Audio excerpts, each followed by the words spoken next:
সহিহ বুখারী হাদিস নম্বর 2004। ভালো করে মনে রাখব। বর্ণনা করেছেন ইবনে আব্বাস। আন ইবনে আব্বাস রাদিয়াল্লাহু তাআলা আনহু, হযরত ইবনে আব্বাস তিনি বর্ণনা করছেন, তিনি বলছেন কদমান নবী সাল্লাল্লাহু আলাইহি ওয়াসাল্লাম আল মদিনা, যে নবী করিম সাল্লাল্লাহু আলাইহি ওয়াসাল্লাম যখন মক্কা থেকে মদিনা গেলেন, ফারাল ইয়াহুদা, ইহুদিদেরকে দেখলেন যারা আজকে ইহুদি জাতি ইসরায়েলে অবস্থান করছে, সেই সমস্ত ইহুদের জাতিদের যখন দেখলেন মদিনায় তারা বসবাস করত, ফাসামাহু, তারা রোজা রেখেছিল। সেই দিনটি কখন ছিল? 10ই মুহররম। ইহুদিরা 10ই মুহররম রোজা রেখেছিল। আমার রাসূল সেটা মদিনায় গিয়ে বুঝতে পারলেন, মক্কায় থাকাকালীন তিনি জানতেন না। আমার রাসূল করিম সাল্লাল্লাহু আলাইহি ওয়াসাল্লাম তাদেরকে জিজ্ঞাসা করলেন, ফাকালা মা হাজা, ও ইহুদিরা, আজকের দিনে তোমরা সিয়াম পালন করছো, রোজা রাখছো, এটা কি? কিসের রোজা? কেন রেখেছো? কালু, ইহুদিরা একত্রে একই কণ্ঠে তারা বলল, হাজা ইয়াউমুন সালিহুন, এই দিনটি একটা খুবই উত্তম দিন, মর্যাদার দিন, সম্মানীয় দিন। হাজা ইয়াউমুন নাজ্জাল্লাহু বানি ইসরাঈলা মিন আদুবিহিম, আর এই দিনটি এমন একটা দিন যেই দিনে মুসা নবী সহ তার উম্মতকে, বানি ইসরাইলকে মুক্তি দেওয়া হয়েছিল সেই তার দুশমনদের হাত থেকে। অর্থাৎ বিভিন্ন রকম অত্যাচার চক্রান্ত থেকে মুক্তি দেওয়া হয়েছিল। মুসা নবী পার পেয়ে গেছিলেন, দরিয়া পার হয়েছিলেন, উম্মত সহ ফিরাউন ডুবে মরেছিল এই আজকের দিনে, অর্থাৎ 10ই মুহররম। তাই রোজা রেখেছি। ফাকালা রাসূলুল্লাহ সাল্লাল্লাহু আলাইহি ওয়াসাল্লাম, আমার রাসূল সাল্লাল্লাহু আলাইহি ওয়াসাল্লাম যখন জানতে পারলেন যে হ্যাঁ ইহুদিরা 10ই মুহররম রোজা রেখেছে মুসা নবী তার উম্মত মুক্তির জন্য, এই দিনটি বরকতের দিন, তাহলে ইহুদিরা যদি মুসার ওপরে দরদ দেখিয়ে রোজাটা রাখতে পারে, আমি একজন নবী হয়ে নবীর ওপর দরদ দেখিয়ে কেন রাখতে পারবো না? সঙ্গে সঙ্গে তাদের কথার উত্তর দিয়ে আমার রাসূল বললেন, ও ইহুদির জাতিরা, তোমরা শোনো, ফানা আহাক্কু বিমূসা মিনকুম, তোমাদের থেকে আমি মুসার উপর বেশি অগ্রাধিকার রাখি। তোমাদের যতটা টান দরদ তার থেকে বেশি দরদ আমার টান বেশি। অতএব ফাসামাহু, আমার রাসূল কারীম সাল্লাল্লাহু আলাইহি ওয়াসাল্লাম 10ই মুহররম রোজা রাখলেন। ওয়া আমারা বিসিয়ামিহি, আর সমস্ত উম্মতদের বললেন তোমরা 10ই মুহররম রোজা রাখো। অতএব আজকের দিনে যারা ঢোল পিটিয়ে নাচ গান তামাশা মাতলামি করে বেড়ায়, তাদের উচিত যদি মুহররম মাসের কোনো ইবাদত করতে হয়, একমাত্র সর্বপ্রথম যে ইবাদতটা আসে সেটা হচ্ছে সিয়াম, 10ই মুহররম রোজা পালন করা।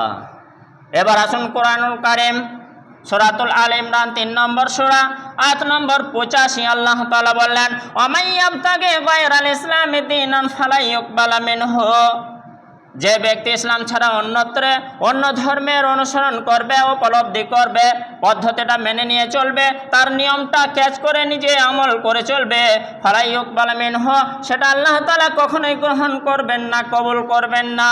শুধু ভেবে নিলে হবে না সে মুসলমান, এই রাষ্ট্র মুসলমান, এই দেশ মুসলমান, এই গ্রাম মুসলমান হয়ে এই উৎসব পালন করছে, হ্যাঁ সেটা করতেছে, তা নয়। কোরআন হাদিস যুক্তিসঙ্গত সেই ইবাদত তো আল্লাহর কাছে গ্রহণযোগ্য বটে কিনা সেটা যাচাই করে দেখতে হবে।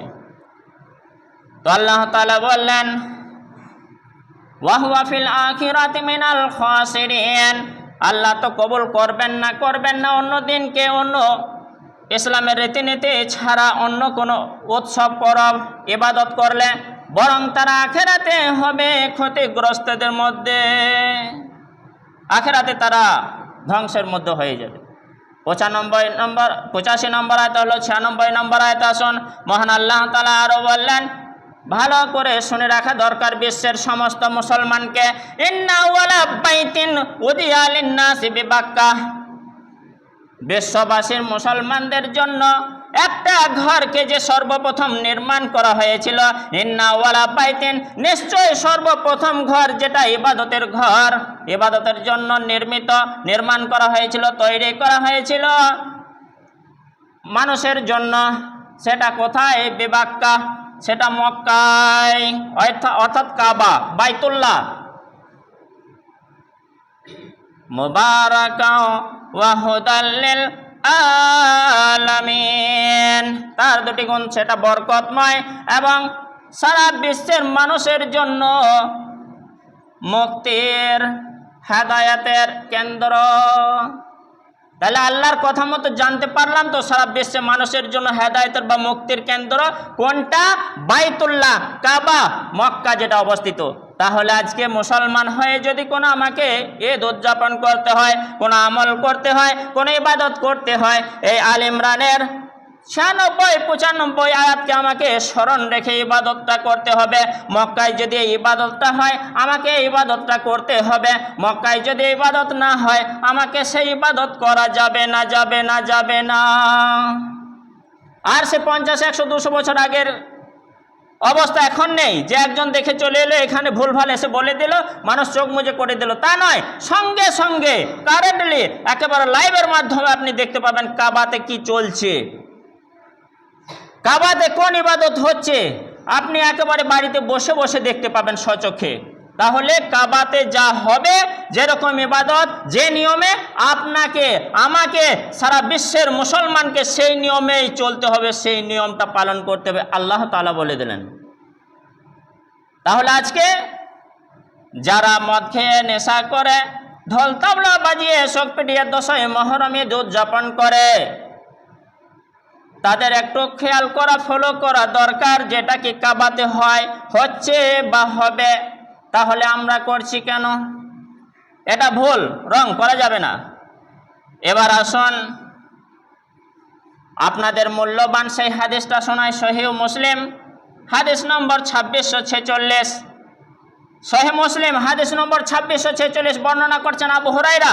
আবি হুরায়রা রাদিয়াল্লাহু তাআলা আনহু ইয়ারফাহু ক্বাল, হযরত আবু হুরায়রা রাদিয়াল্লাহু তাআলা আনহু তিনি বর্ণনা করছেন, তিনি বলছেন রাসূল করিম সাল্লাল্লাহু আলাইহি ওয়াসাল্লামকে সুইলা, জিজ্ঞাসা করা হয়েছিল, আইয়ুস সালাতি বাদা আফজালু বাদা সালাতিল মাকতুবা, হে আল্লাহর রাসূল গো, কোন নামাজটা ফরজ নামাজের পরে অতি উত্তম, মানে সেকেন্ড পজিশনে, ফরজ নামাজের পরে পরে কোন নামাজটা উত্তম। ওয়াইয়ুসিয়ামে আফজালু বাদা শাহরে রমাজান, আর রমজান মাসের পরে কোন রোজাটা অতি উত্তম। ফাকালা রাসূলুল্লাহ, সকলেই একবার বলে সাল্লাল্লাহু আলাইহি ওয়াসাল্লাম। প্রশ্ন শোনা মাত্রে সঙ্গে সঙ্গে আমার রাসূল কারীম সাল্লাল্লাহু আলাইহি ওয়াসাল্লাম উত্তর দিয়ে দিলেন, আফজালুস সালাতি বাদা সালাতিল মাকতুবা, ফরজ নামাজের পরে যে নামাজটা অতি উত্তম হচ্ছে, সেই নামাজটা হচ্ছে ফি জাওফিল লাইল, ভদ্র ভাষায় বলে দিলেন পেটের নামাজ। ফি মানে মধ্যে, জাওফ মানে বলা হয় পেট, আর লাইল মানে রাত, রাত্রের পেটের নামাজ। অর্থাৎ রাত্রের পেট কোনটা? আপনার পেট কোনটা? মাথা থেকে যদি আপনি পা পর্যন্ত 6 ফুট হন, 3 ফুট মাপ করে যে অংশে পড়বে সেটাই হচ্ছে পেট, সেটাই পেট। অর্থাৎ রাত্রে যদি 6টা থেকে 6টা পর্যন্ত হয়, রাত 12টা যেখানে পড়ছে সেটাই হচ্ছে রাত্রের পেট। অর্থাৎ অর্ধেকের উপরে আপনার পেটটা, তার 12টার পরে যে অংশ সময় রয়েছে, 2টো, 2:30টা, 3টের সময়, সেটাই হচ্ছে রাত্রের পেট। অর্থাৎ পরিষ্কার ভাষায় আমি বলে দিতে চাই, আল্লাহ রাসূল ইঙ্গিত করলেন ফরজ নামাজের পরে যে নামাজটার স্থান, সেটা হচ্ছে তাহাজ্জুদের নামাজ। কে সুন্দর অঙ্ক ভাষায় বুঝিয়ে দিলাম আমার রাসূল করিম সাল্লাল্লাহু আলাইহি ওয়াসাল্লাম। 2 নম্বরে আফজালুস সিয়ামে বাদা শাহরে রমাজান, রমজানের পরে যে রমজানটি দ্বিতীয় স্থানে রয়েছে অতি উত্তম, সেটা হচ্ছে শাহরুল্লাহিল মুহররম, মুহররম মাসের 10 তারিখের রোজাটি। আমার রাসূল করিম সাল্লাল্লাহু আলাইহি ওয়াসাল্লাম সেই কথা, ঘোষণার কথা বলে দিয়ে একাধিক হাদিস রয়েছে। একটা হাদিস, হঠাৎ করে আমার রাসূল সাল্লাল্লাহু আলাইহি ওয়াসাল্লাম যখন জানলেন 10ই মুহররম, এক সাহাবীকে আসলাম গোত্রের বললেন, ওগো সাহাবী, তুমি আজান, তুমি এলান করে দাও, আজকের দিনটা হচ্ছে আশুরার দিন, 10ই মুহররম। অতএব মান আকালা, যে ব্যক্তি হয়তো খেয়ে নিয়েছে, সে যেন রোজাটা পূরণ করে নেয়। কতক্ষণ? মাগরিব পর্যন্ত। ওয়ামান লাম ইয়াকুল ফালিউতিম্মা সাওমাহু, আর যে এখনো খায়নি সকাল হয়ে গেছে কিন্তু কিছু পান করেনি, সে যেন রোজাটা পরিপূর্ণ করে নেয়। কেননা আজকের হাজায়াউম আশুরা, আজকের দিনটি হচ্ছে আশুরার দিন। কত গুরুত্বপূর্ণ দিন বুঝতে পারলেন তো? যে হয়তো সকাল 9টা 10টা বেজে গিয়েছে, আমার রাসূল সাল্লাল্লাহু আলাইহি সাল্লাম বলতে পারতেন, যারা সকালে চা খেয়ে নিয়েছো, খাবার খেয়ে নিয়েছো, ভাত খেয়ে নিয়েছো, দুধ রুটি খেয়ে নিয়েছো, মাংস খেয়ে নিয়েছো, খাজুর খেয়ে নিয়েছো, তোমরা পরে রাখবে, আর যারা খায়নি তারা রোজাটা রাখো বলতে পারতেন। কিন্তু না, ও সাহাবী আসলাম গোত্রের সাহাবী ঘোষণা করো, যারা ভোরবেলায় খেয়েছে আজানের আগে আর দিনে খায়নি তাদেরকে বলো রোজাটা রেখে নেক। আর যারা হয়তো সকালে খেয়েই ফেলেছে তারা যেন মাগরিব পর্যন্ত আর কিছু না খায়, এটাও যেন রাখে, রোজাটার গুরুত্ব দেওয়ার জন্য। তাহলে মুহররম মাসে যদি কোনো ইবাদত করতে হয় তাহলে করতে হবে কে? সিয়াম। মা আয়েশা রাদিয়াল্লাহু তাআলা আনহা তিনি বর্ণনা করেন, এই যে হাদিসগুলি বললাম কখনকার হাদিস?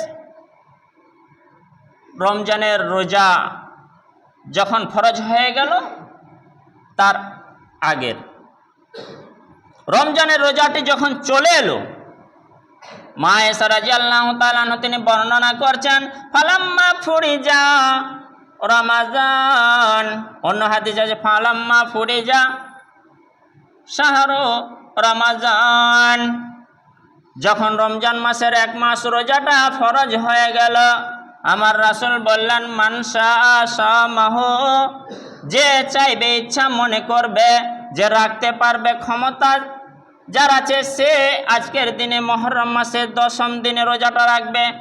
ওয়া মান শাআ তারাকাহু, আর যে ব্যক্তি মনে করবে আমি ভারী মনে করছি, রমজানের 1 মাস রোজাটা রেখেছি, আরে রোজাটা আমি রাখতে একটু কষ্ট অনুভব হচ্ছে, সে ছেড়ে দেবে, কোনো সমস্যা নেই।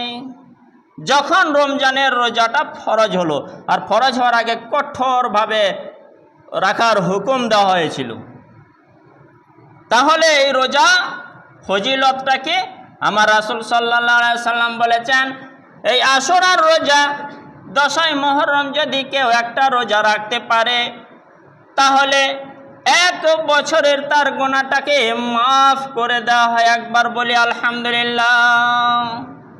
গুনাহ মাফটা কি জিনিস যারা বুঝি তাদেরকেই খুশি লাগবে, যারা বুঝি না তাদের এসব কিছু মনে হবে না। সোনার দাম সবাই বোঝে, ছাগলের গলায় 1 ভরি ওজনের একটা সোনা দিয়ে দিলেও সে কান লড়াইতেই থাকবে, ঠান্ডা হবে না। তাহলে সোনার দাম সবাই বোঝে না। গুনাহ যে জিনিস 1 বছরের গুনাহ মাফ হবে যদি কেউ একটা রাখতে পারে।